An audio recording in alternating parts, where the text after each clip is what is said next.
Hello friends, hello students. कल हमने electric field intensity पढ़ी due to an electric dipole. Electric dipole के बारे में समझा कि इलेक्ट्रिक डाइपोल होता क्या है, डाइपोल मोमेंट क्या होता है वो समझा। इलेक्ट्रिक डाइपोल के एक्सियल लाइन के ऊपर इलेक्ट्रिक फील्ड इंटेंसिटी कैसे मेजर करते हैं वो हमने समझा। ठीक है, आज हम पढ़ेंगे electric field intensity at equatorial line of an electric dipole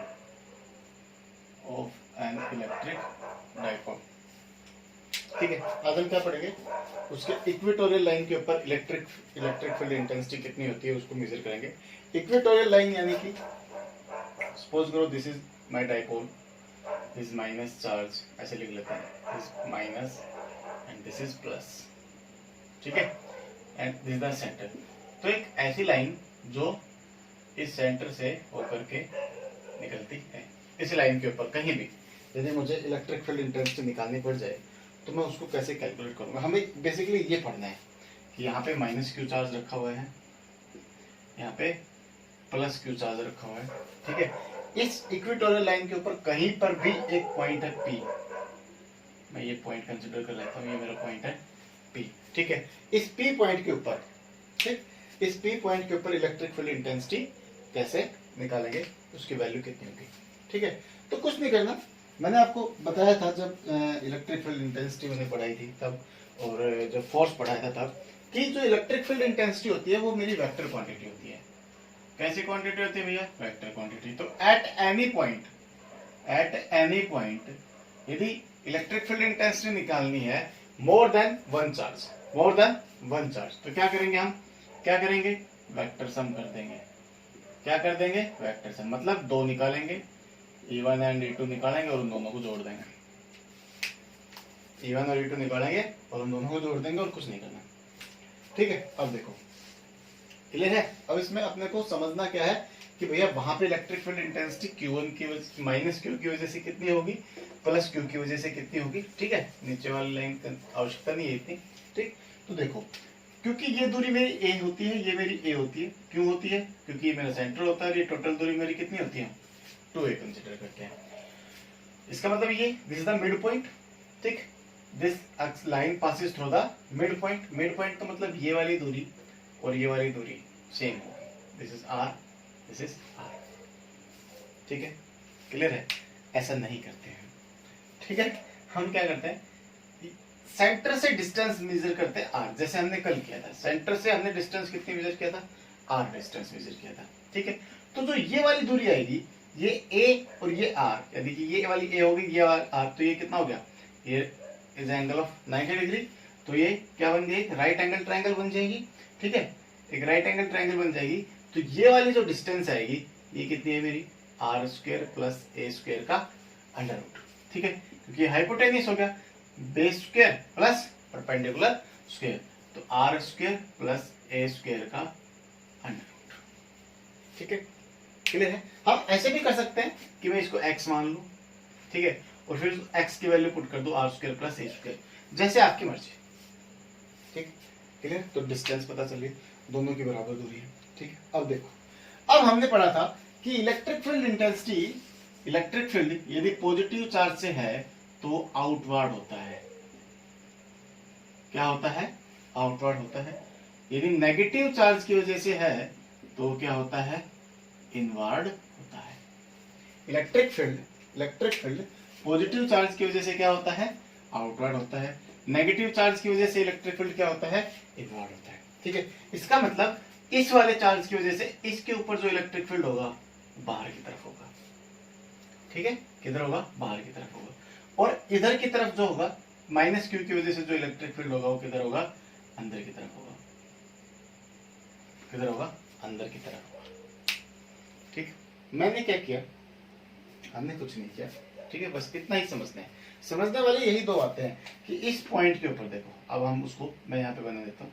इस पॉइंट के ऊपर एक इलेक्ट्रिक फील्ड किधर है, इधर है।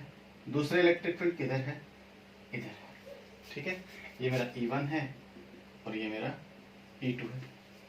ठीक, अब यदि ऐसा है इलेक्ट्रिक फील्ड, यानी कि मेरे पास क्या है, E1 vector A, E2 vector B, E2 vector B। ठीक है, तो ये मेरा रिजल्ट आ जाएगा। ये क्या आएगा, under root of a square plus b square. ठीक है, प्लस 2ab cos थीटा, एक तरीका। ठीक है, दूसरा तरीका क्या होता है, दूसरा तरीका क्या करते हैं हम, रेक्टेंगुलर कंपोनेंट्स तोड़ लेते हैं दोनों के। ठीक है, ये दोनों एक दूसरे को कैंसिल कर देंगे, इधर जो कंपोनेंट आएंगे उनका हम सम कर देंगे, उनका हम क्या कर देंगे, सम कर देंगे। मेरी बात समझ रहे हो ना? ठीक है, देखो अलग अलग बना देता हूँ दोनों को, फिर से थोड़ा खिचड़ी सा पक गया। देखो ध्यान से, एक तरीका क्या है, एक तरीका यहाँ पे इलेक्ट्रिक फील्ड इंटेंसिटी निकालने का क्या है भैया, मैंने क्या किया, मेरे पास एक वैल्यू ये है, ठीक है, एक वैल्यू ये है, दोनों के बीच में एंगल है थीटा, दोनों के बीच में एंगल कितना है, ये वाला थीटा एंगल है। ठीक है, तो हमने क्या किया, ये इसका रिजल्टेंट आएगा, और ये रिजल्टेंट की वैल्यू कितनी होती है, वेक्टर लॉ के according under root a square plus b square plus 2ab cos theta, 2ab cos theta, यदि यहाँ पे वेक्टर a है और यहाँ पे वेक्टर b है। ठीक है, एक तरीका ये है रिजल्टेंट निकालने का। ठीक, दूसरा तरीका क्या है, देखो अब दूसरा तरीका देखते हैं। दूसरा तरीका क्या है, मैंने इसके हॉरिजॉन्टल कंपोनेंट तोड़े, ठीक है, और वर्टिकल कंपोनेंट अलग अलग कर लिए। ठीक, इस पॉइंट के ऊपर यदि ये दो पार्टिकल्स हैं, ये ए है और ये बी है। ठीक है, तो हमने इसको क्या किया, ए को तोड़ा, सपोज करो this is my angle theta. ठीक है, for this is my angle theta, angle same रहेगा। ठीक है, एंगल क्या रहेगा, सेम रहेगा। तो यहाँ पे क्या है, ये एंगल ए है तो इधर आया एक ए साइन थीटा, इधर क्या आएगा, ए कोस थीटा। ठीक है, इधर क्या आएगा इसका, बी साइन थीटा, इधर क्या आएगा इसका, बी कोस थीटा। ठीक है, ये दोनों वेक्टर ए कोस थीटा और b cos theta same direction के अंदर है, इनको हम जोड़ देंगे, इनको हम क्या कर देंगे, जोड़ देंगे। ए साइन थीटा और बी साइन थीटा एक दूसरे के अपोजिट डायरेक्शन में, इनको हम क्या कर देंगे, माइनस कर देंगे। ठीक, और if a and b are equal, यदि ए और बी मैग्नीट्यूड में बराबर हो जाते हैं तो a sine theta is equal to b sine theta but in opposite direction, will cancel each other, will cancel each other. और यहाँ पे a cos theta plus b cos theta is equal to 2a cos theta is equal to 2a cos theta. ठीक है, तो एक तरीका ये मेरा हो सकता है इसको सोल्व करने का। तो जो तरीका आपको अच्छा लगे उससे सोल्व कर सकते हैं। ठीक है, मैं रेक्टेंगुलर कंपोनेंट्स लेके आपको समझाता हूँ। ठीक, यही वाला मेथड मैं यूज करूंगा, आसान होता है समझने के लिए। ठीक है, तो इसमें क्या करना है, देखो अपने को कोई खास बात नहीं करनी है। मैंने क्या किया, देखो ये मेरा एंगल था थीटा। ठीक है, क्लियर है मेरी बात समझ में? अब ये यदि एंगल थीटा है तो ये इसका एंगल थीटा है, क्योंकि आइसोसेलेस ट्रायंगल में ये थीटा है तो ये भी क्या होगा, थीटा होगा।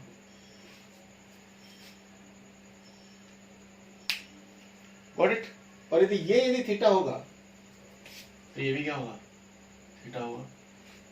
ठीक है, ये यदि थीटा होगा तो इस थीटा को, ये मेरा E1 आया और ये मेरा क्या आया, E2 आया। ठीक, ये मेरा क्या है, E1 आया, ये मेरा क्या है, E2 आया। लिख लेते हैं, लिख लेते हैं, लिख लेते हैं।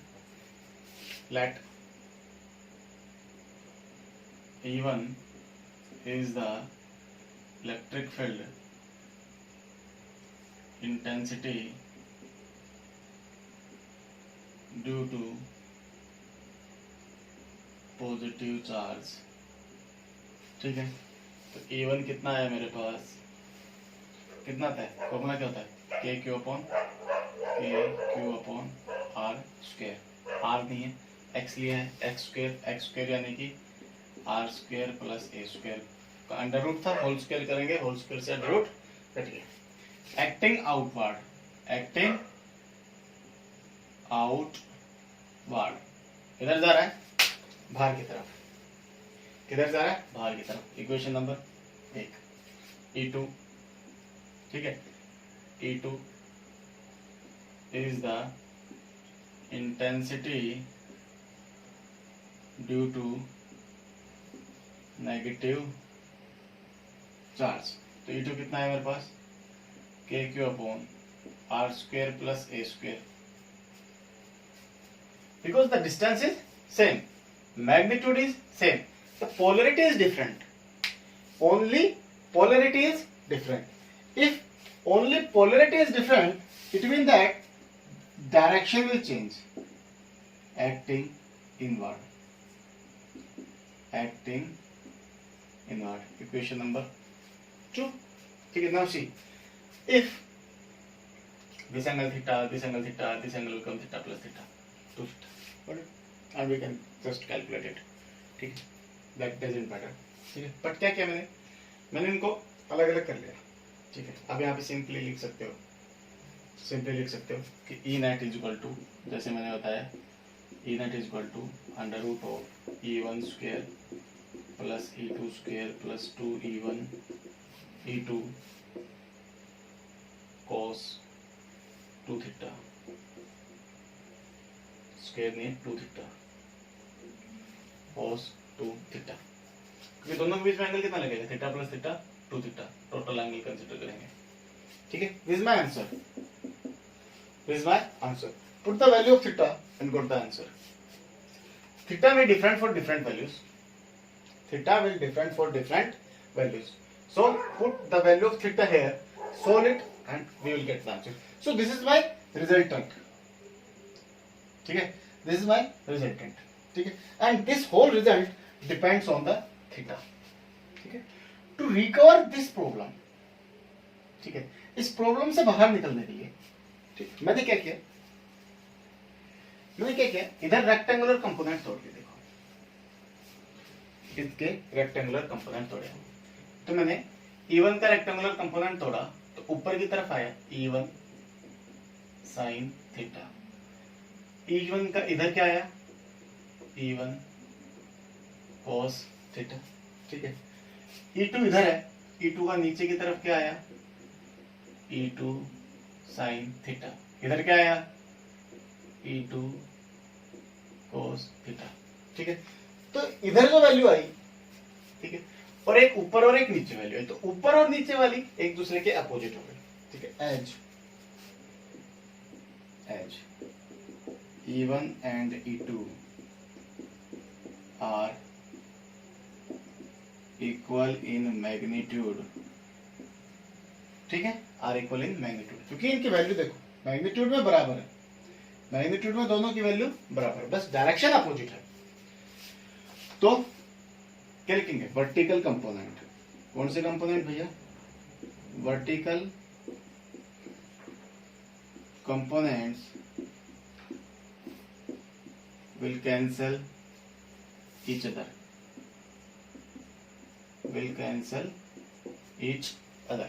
ठीक है। वर्टिकल कंपोनेंट्स यानी कि जो ऊपर और नीचे है, तो E1 sin theta is equal and opposite to E2 sin theta, तो ये क्या हो गया? एक दूसरे को कैंसिल कर देंगे, ठीक है। So net electric field intensity at P is, कितनी आया? E नेट कितना है मेरे पास? E नेट कितना है? E1 cos theta plus E2 cos theta, क्या वैल्यू है मेरे पास? E1 cos theta plus E2 cos theta, ठीक है। सो E1 is equal two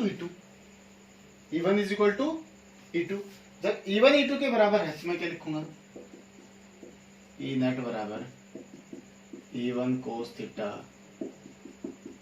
plus E1 cos theta, E1 cos theta plus E1 cos theta is equal to 2E1 cos theta, this my E net, ठीक है। और 2E1 cos theta ये किधर लग रहा है? Towards negative charge in horizontal direction, towards negative charge, किधर है? नेगेटिव चार्ज की तरफ, और इन हॉरिजॉन्टल डायरेक्शन, ठीक है। क्लियर है? अच्छा, now put the value of E1 and cos theta. अब देखो, दिस थीटा, ये थीटा है तो ये भी क्या है, थीटा है।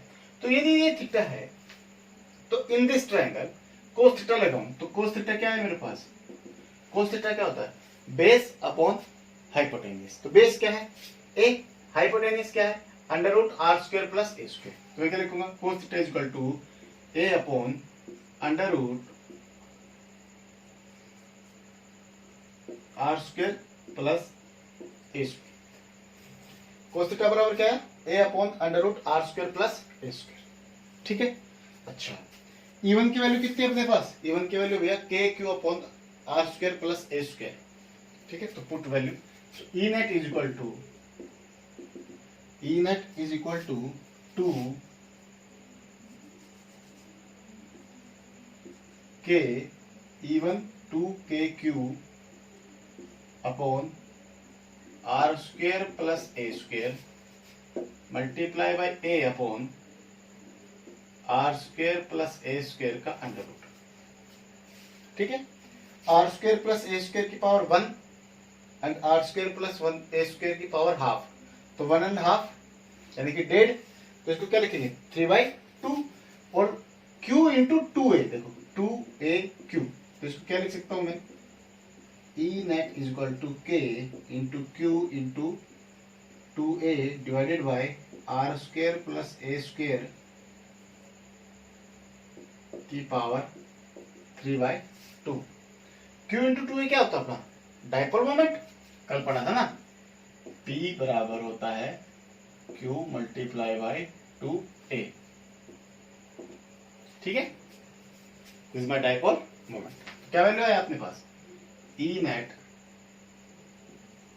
मेरे पास कितना है, k p upon r square plus a square की पावर 3/2।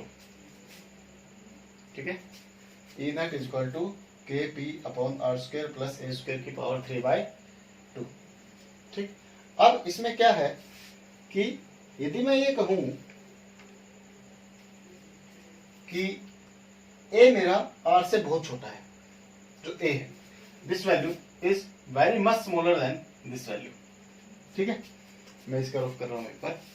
ठीक है, ये नोट कर लेना सभी, इसको देख के। ओके, देखो